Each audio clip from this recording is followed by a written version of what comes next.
بسم اللہ الرحمن الرحیم۔ السلام علیکم ورحمۃ اللہ وبرکاتہ۔ ومن عمل صالحا فلانفسهم یمہدون لیجزی الذین آمنوا وعملوا الصالحات من فضلہ انہ لا یحب الکافرین۔ صدق اللہ العظیم۔ سورہ روم چیپٹر نمبر 30 ورس نمبر 44 کا 20 آدھی آیت۔ اللہ تعالیٰ کہہ رہے ہیں، میں ترجمہ سنا رہا ہوں، آیت نمبر 44 کی، اس کا حصہ ہے سورہ روم کا۔ اور جس نے بھی عمل اچھے کیا بس وہ اپنی جان کے لیے سکون کا بستر بنا رہا ہے، یہاں بھی وہاں بھی، زندگی میں بھی اور زندگی بعد کے لیے بھی۔ فَلِأَنفُسِهِمْ يَمْهَدُونَ، مہد ماں کے گود کو کہتے ہیں۔ کہہ رہا ہے کہ وہ آخرت کے لیے بستر بنا رہا ہے، کائے کے لیے؟ لِيَجْزِيَ الَّذِينَ، تاکہ معاوضہ ملے اچھے کام کرنے والوں کا اور ایمان والوں کا اس کے فضل سے، کیونکہ وہ انکار کرنے والے کو پسند نہیں کرتا بول رہا ہے۔ یہ ترجمہ تھا، یہ ترجمہ تھا۔ تو اب کام اچھے کرنا، پھر آ گئی کام، نام اور کام۔ نام بڑھانا ہے تو کام اچھے کرنا پڑے گا۔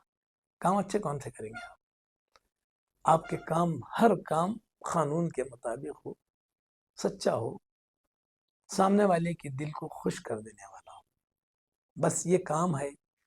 اور ایمان لانا مطلب توحید، ایک اللہ پہ یقین رکھنا، کسی کے سامنے ہاتھ نہیں پھیلانا، اللہ کے سوا کوئی نہیں دے سکتا۔ سورہ نساء میں کہا ہے کہ ان اللہ لا یغفر ان یشرک بہ ویغفر من دون ذلک، یقین جانو اللہ کبھی نہیں معاف کرے گا کہ اس کے ساتھ کسی کو شرکت داری دے دو، اس کے علاوہ کچھ بھی ہے وہ معاف کر دے گا، یہ وعدہ ہے اس کا۔ تو میرا کام ہے وَمَنْ آمَنَ وَعَمِلَ صَالِحًا فَلِأَنفُسِهِمْ، ایمان لانے کے بعد میں عمل اچھے کروں تو میں دنیا میں بھی سکون سے بستر پہ سو سکتا ہوں، کہہ رہا ہے، اور آخرت میں بھی جانے کے بعد کوئی ٹینشن نہیں، وہاں بھی وہ فَلِأَنفُسِهِمْ يَمْهَدُونَ، کیونکہ مجھے ویسی معاوضہ ملے گا جیسے مجھے جو میں نے بویا ہے، جو میں نے سوئنگ کیا ہے، وہی ہارویسٹ کرنے کو وہاں ملے گا اور یہاں بھی ملے گا۔